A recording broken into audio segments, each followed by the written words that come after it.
Rabbi shrah li sadri wa yassir li amri wahlul 'uqdatam min lisani yafqahu qawli. Rabbi yassir wa la tu'assir Rabbi tammil khair. Alhamdulillah, kita bersyukur kepada Allah Subhanahu wa taala pada tengah hari ini dapat sama-sama kita berkumpul berada di Masjid Jemaah Saleh untuk melaksanakan solat berjemaah, solat fardu zuhur berjemaah, dan kita sama-sama dapat niat i'tikaf serta berada di Masjid Jemaah Saleh.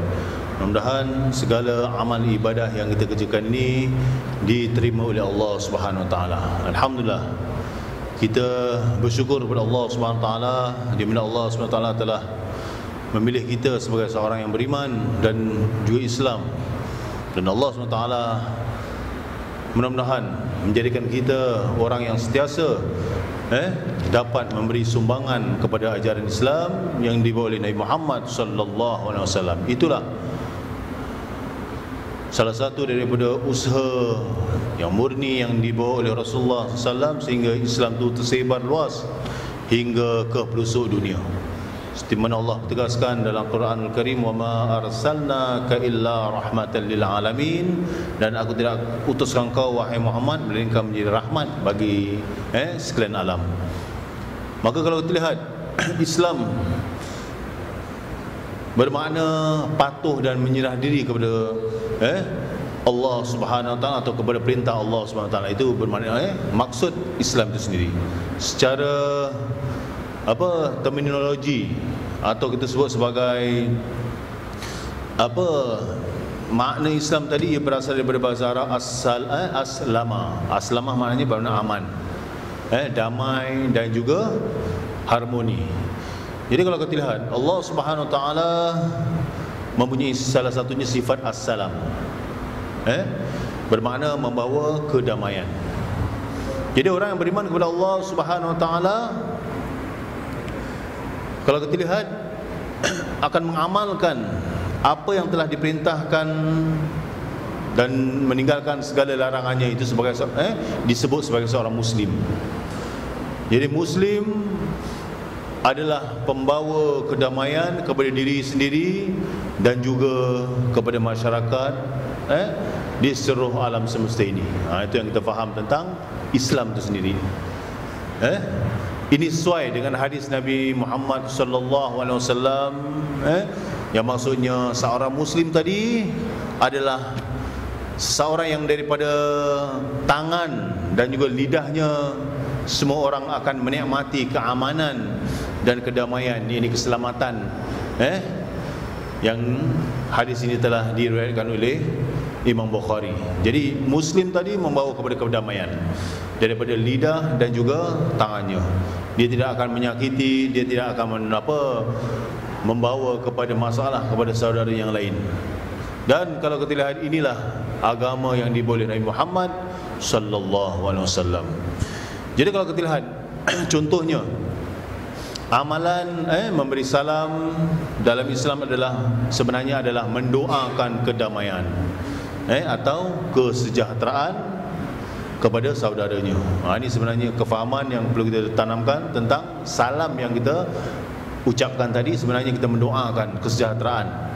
Dan ini menunjukkan kalau kita lihat Islam atau agama Islam membawa kedamaian kepada sesama manusia dan juga alam sekitarnya.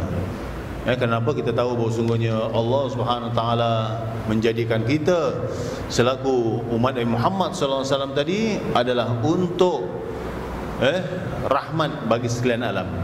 Bukan saja Nabi membawa, tetapi kita sebagai umatnya mengikut Nabi sallallahu alaihi wasallam sebagai rahmatan lil alamin. Jadi kalau kita lihat, muslim juga sentiasa menghormati sesama manusia, sama ada dia muslim atau yang bukan muslim. Selagi mana mereka ini menghormati kita, mereka saling bekerjasama, maka tidak boleh kita menyakiti dan juga tidak boleh kita mengganggu mereka. Sebab itu kalau kita lihat dalam sebuah hadis Rasulullah SAW, Nabi Muhammad SAW berdiri memberi penghormatan kepada siapa? Ketika rombongan satu rombongan tadi membawa mayat seorang Yahudi. Sahabat bertanya, wahai Rasulullah sallallahu alaihi wasallam, bukankah dia orang Yahudi? Maka Rasulullah sallallahu alaihi wasallam menjawab, bukankah dia juga manusia? Ini dia. Inilah kata Rasulullah sallallahu alaihi wasallam. Jadi kalau kita lihat dalam hadis yang baru dibacakan tadi, bukankah dia juga manusia, menunjukkan Islam adalah agama yang membawa kedamaian kepada semua manusia tanpa mengira bangsa dan juga agama. Jadi kalau kita lihat, maka sebagai seorang Muslim yang baik, dia akan menghormati dan juga menghargai, appreciate serta membina hubungan baik dengan sesama manusia tanpa mengira bangsa dan juga agama. Apatah lagi dia seorang Muslim, kita kena jaga. Sebab itu hak kita sebagai seorang Muslim tu ada beberapa hak. Salah satunya apabila dia memberi salam, hendaklah wajib kita menjawab salamnya. Kerana memberi salam tadi sunnah, tapi menjawab adalah wajib. Kenapa? Kerana ini menunjukkan bahawa sesungguhnya menjawab salam tadi adalah satu kewajipan di mana kita perlu mengambil berat tentang salam yang diberikan oleh seorang Muslim tadi, walaupun kita tidak mengenali, asalkan dia seorang Muslim. Itu dia, hukumnya wajib. Maka sebab itu kalau kita lihat, salam yang diberikan itu adalah satu doa, maka sebarkanlah salam, afsus salam kepada saudara-saudara Islam kita. Kerana apa? Kerana orang semacam ini akan mendapat rahmat dari Allah Subhanahu Wa Taala dan ampunan Allah. Wa atimut ta'am, dan hendaklah kamu beri makan kepada mereka yang memerlukan makanan. Itu juga memperkukuhkan persaudaraan di antara kita dengan Muslim. Wasilul arham, hendaklah kamu menghubungkan silaturahim, lagi-lagi kepada saudara mara kita, keluarga kita, adik-beradik dan sebagainya. Dan ini adalah salah satu kewajipan kita sebagai seorang Muslim tadi. Dan seterusnya, hendaklah kamu di samping kita memberi salam, menyebarkan salam, memberi makan kepada mereka yang memerlukan makanan, kepada orang-orang yang memerlukan makanan tadi, menghubungkan silaturahim. Dan Rasulullah SAW mengatakan, hendaklah kamu solat waktu malam ketika manusia sedang tidur nyenyak, tadkhulul jannata bisalam, dan kamu akan dimasukkan ke dalam syurga yang bernama As-Salam, iaitu syurga kesejahteraan bagi orang yang beriman tadi. Inilah salah satu hubungan kita dengan saudara Muslim yang lain. Dan dalam hadis yang baru saya baca tadi, bukankah dia juga manusia walaupun dia bukan orang Islam?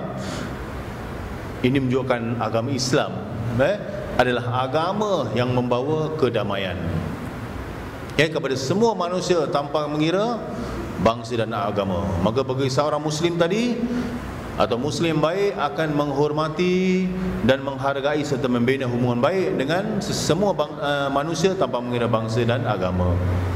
Dan Islam, kalau kita lihat, membawa kepada peace, kedamaian kepada alam sejagat. Mengapa? Kerana dalam sebuah hadis Rasulullah sallallahu alaihi wasallam pernah mengatakan, sahabat bertanya kepada Nabi Muhammad sallallahu alaihi wasallam, bolehkah kami memberi bantuan kepada orang Yahudi?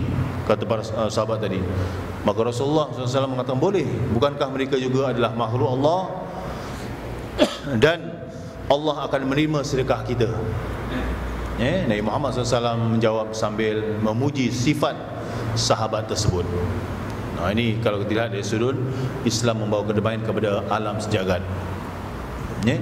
Jadi hadis yang kita fahami di sini menyatakan bahawa Muslim dituntut untuk membawa kedamaian bukan hanya kepada manusia, bahkan juga kepada seluruh alam. Mengapa? Kerana tidak ada halangan untuk menghadkan hubungan Muslim dengan orang yang berbeza agama, budaya dan juga status sosialnya. Kenapa? Kerana kita tidak boleh berlaku tidak adil kepada orang lain hanya disebabkan perbezaan agama, seperti dilaporkan ayat di bawah ini. Kalau kita lihat, Jangan disebabkan kebencian kamu kepada suatu kaum menyebabkan kamu berlaku tidak adil kepada mereka. Itu dia. Jadi jelaslah kepada kita sungguhnya Islam ini adalah agama yang murni, yang mengajak kepada kedamaian kepada seluruh sejagat manusia. Dan Allah sendiri telah menegaskan wa ta'awanu 'alal birri wat taqwa wa la ta'awanu 'alal itsmi wal 'udwan. Dan hendaklah kamu tolong-menolong dalam urusan birri, kebaikan, kebajikan dan juga ketakwaan, dan janganlah kamu tolong-menolong dalam urusan itsmi, dosa dan juga permusuhan. Dan kalau kita lihat, inilah agama yang dibolehi Nabi Muhammad sallallahu alaihi wasallam. Jadi Islam adalah suka memaafkan kesilapan orang lain juga. Mengapa? Kerana kalau kita lihat dalam sebuah hadis lagi, Nabi sallallahu alaihi wasallam telah mengatakan setiap pagi Nabi Muhammad SAW telah melalui sebatang jalan. Jadi dalam perjalanan beliau dilemparkan kotoran oleh seorang Yahudi dan juga dimaki hamun oleh beliau. Si Yahudi itu dimaki hamun. Jadi pada suatu hari beliau amat terkejut kerana tidak ada orang yang melempar kotoran ke atas beliau, sehingga beliau bertanya kepada jiran Yahudi tersebut. Lalu jiran tadi memaklumkan bahawa Yahudi tersebut sakit. Maka beliau bersegeralah melawat menziarahi Yahudi tadi. Alangkah terkejutnya Yahudi tersebut sebab orang yang pertama melawatnya ketika dia sakit adalah seorang yang selalu dia lemparkan kotoran. Dengan hati bergetar, Yahudi tadi berkata, budi pekertimu mencerminkan akhlak Nabi.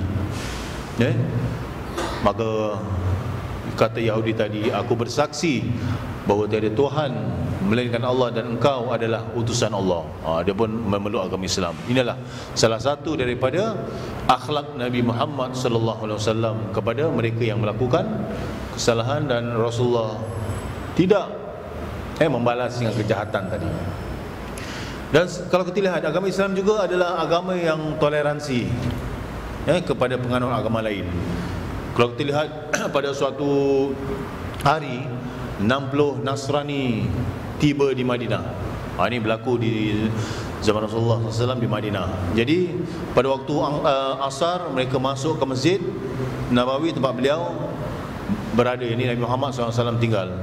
Mereka menunaikan sembahyang di dalam masjid. Beliau bersabda biarkan mereka menghadap ke arah timur untuk menunaikan sembahyangnya. Tengok tu. Hadis di atas menunjukkan Islam begitu toleransi kepada penganut agama lain. Islam menggalakkan kedamaian. Jadi masyarakat bukan Islam boleh hidup damai di negara-negara yang mengamalkan Islam. Bahkan zaman Rasulullah sallallahu alaihi wasallam dan sesudahnya, masyarakat bukan Islam hidup damai di negara-negara Islam.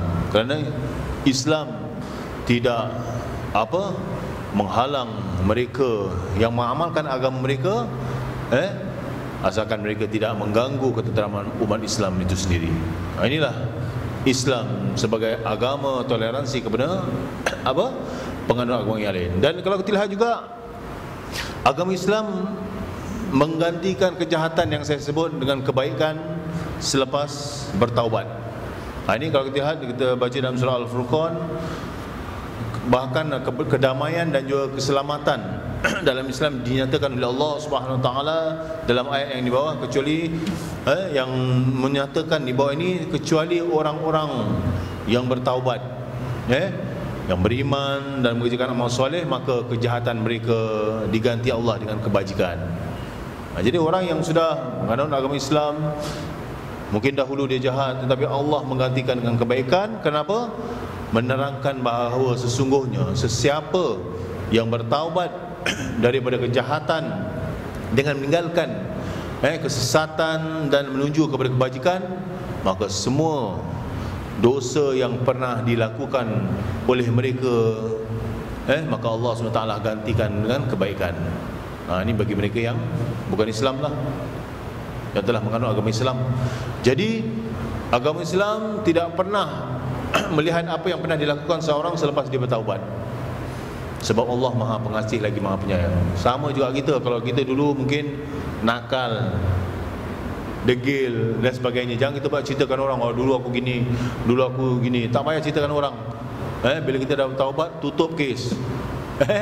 Jangan ceritakan keburukan kita kepada orang lain. Allah tahu. Dan bila itu kita lekas bertaubat kepada Allah Taala, insya-Allah Allah akan mampukan dosa kita. Dan seterusnya, kalau kita lihat, Islam adalah agama yang disebut sebagai keberuntungan. Mengapa? Kerana agama Islam menggalakkan manusia untuk berbuat baik. Kita ni sebagai orang Islam ni digalakkan untuk baik kebaikan, dan untuk buat kebaikan tadi tanpa mengira budaya dan agama yang saya sebutkan tadi. Setiap kebaikan Allah akan membalas dengan 700 kali ganda kebaikan, untuk menggalakkan umat Islam tadi berbuat baik. Jadi kalau kita lihat di zaman teknologi inilah, semua orang mahu keuntungan, betul? Jadi sebab itulah Islam menjanjikan keuntungan yang hakiki, yang sebenarnya yang tidak mungkin diberi oleh apa-apa perniagaan sekalipun. Sebab itu Allah Subhanahu wa taala menjelaskan, ya ayyuhalladzina amanu hal adullukum ala tijaratin tunjikum min adzabin alim tu'minuna billahi wa rasulih wa tujahiduna fi sabilillah bi amwalikum wa amwalikum dzalikum khairul lakum in kuntum ta'lamun. Ini ayat ini menjelaskan kepada kita, Allah memberikan jaminan, wahai orang-orang yang beriman, sukakah aku, kata Allah, tunjukkan suatu perniagaan yang dapat menyelamatkan kamu daripada azab api neraka. Ini satu offer dari Allah. Kalau kita mungkin masuk skim cepat kaya, belum tahu kaya. Kalau kita masukkan investment, belum tahu untung. Tapi ini Allah janji, wahai orang beriman, Allah offer kepada orang beriman. Syaratnya dia beriman. Sukakah kamu aku tunjukkan satu perniagaan yang dapat menyelamatkan kamu daripada azab api neraka? Dan Allah, tapi ada syaratnya, hendaklah kamu tu'minuna billah wa rasulih, hendaklah kamu beriman pada Allah dan juga Rasulnya. Ini syarat pertama. Wa tujahiduna fi sabilillahi bi amwalikum wa anfusikum, dan hendaklah kamu berjuang atau berjihad di jalan Allah dengan harta dan jiwa kamu. Jadi kalau ada harta, jangan lokek-lokek, uluh. Uluh, itulah harta kita. Dan Allah mengatakan itulah yang lebih baik bagi kamu jika kamu mengetahui. Surah Shaf ayat ke berapa? 10 dan 11. Jadi kalau kita lihat perumpamaan orang-orang yang menafkahkan hartanya di jalan Allah SWT, sama ada dia nafkahkan di masjid, di madrasah, tempat ibadah, manfaatnya untuk manusia, seperti apa tahu? Sebutir benih. Seperti benih yang menumbuhkan 70 biji. Dan pada setiap butir tadi akan keluar menghasilkan 100 biji. Cuba bayangkan. Dan Allah melipat gandakan kebaikan ganjaran tadi bagi siapa yang dikehendaki hingga 700 kebajikan tadi. Dan Allah SWT Maha luas, kurnianya yang Maha mengetahui. Ini surah Al-Baqarah, di mana kalau kita lihat perniagaan di dunia ini, kadang-kadang kalau kita lihat dapat mendatangkan keuntungan berlipat ganda, ataupun kadang rugi. Tetapi keuntungan yang kita nafkahkan tadi di jalan Allah Subhanahu wa taala, Allah SWT akan menjanjikan kepada orang-orang yang beriman tadi, setiap orang berniaga, dan untuk mendapatkan keuntungan tadi kita perlulah berkorban sedikit masa, tenaga dan juga jiwa kita. Kenapa kita kita tidak menyahut cabaran ini? Sekiranya kita berminat, maka berimanlah kepada Allah dan juga hari akhirat, dan beriman pada Rasulnya. Itulah keutamaan yang utama bila kita melakukan ibadah-ibadah yang dikerjakan tadi. Maka sebab itulah kita perlu gembar-gemborkan bahawa sungguhnya Islam adalah agama kedamaian. Islam membawa kepada kesejahteraan, supaya kita lihat ramai di antara mereka yang tidak yakin dengan Islam boleh menambahkan keyakinan. Kenapa? Kerana sungguhnya Islam membawa kesejahteraan, kemajuan dan juga menggalakkan orang sentiasa bersatu padu dalam kehidupan. Jadi kita faham di sini Islam sama sekali tidak menepikan mereka-mereka yang disebut sebagai orang-orang yang lalai kepada Allah Taala. Jadi marilah kita mohon kepada Allah SWT, semoga Allah SWT pimpin kita, Allah Subhanahu Taala jadikan kita insan yang dapat menyumbang kepada jalan Allah, ini agama Islam, kerana Allah akan membantu kita sekiranya kita tawakal kepada insya-Allah. Bismillahirrahmanirrahim. Alhamdulillah wassalatu wassalamu ala Rasulillah wa ala alihi washabbihi wa mawala. Allahumma inna nas'aluka huda wa tuqa wal afafa wal ghina. Rabbana atina fid dunya hasanah wa fil akhirati hasanah wa qina adzabannar. Wa sallallahu sallama ala sayyidina Muhammad walhamdulillahirabbil alamin. Taqabbalallahu minna wa minkum. Amin.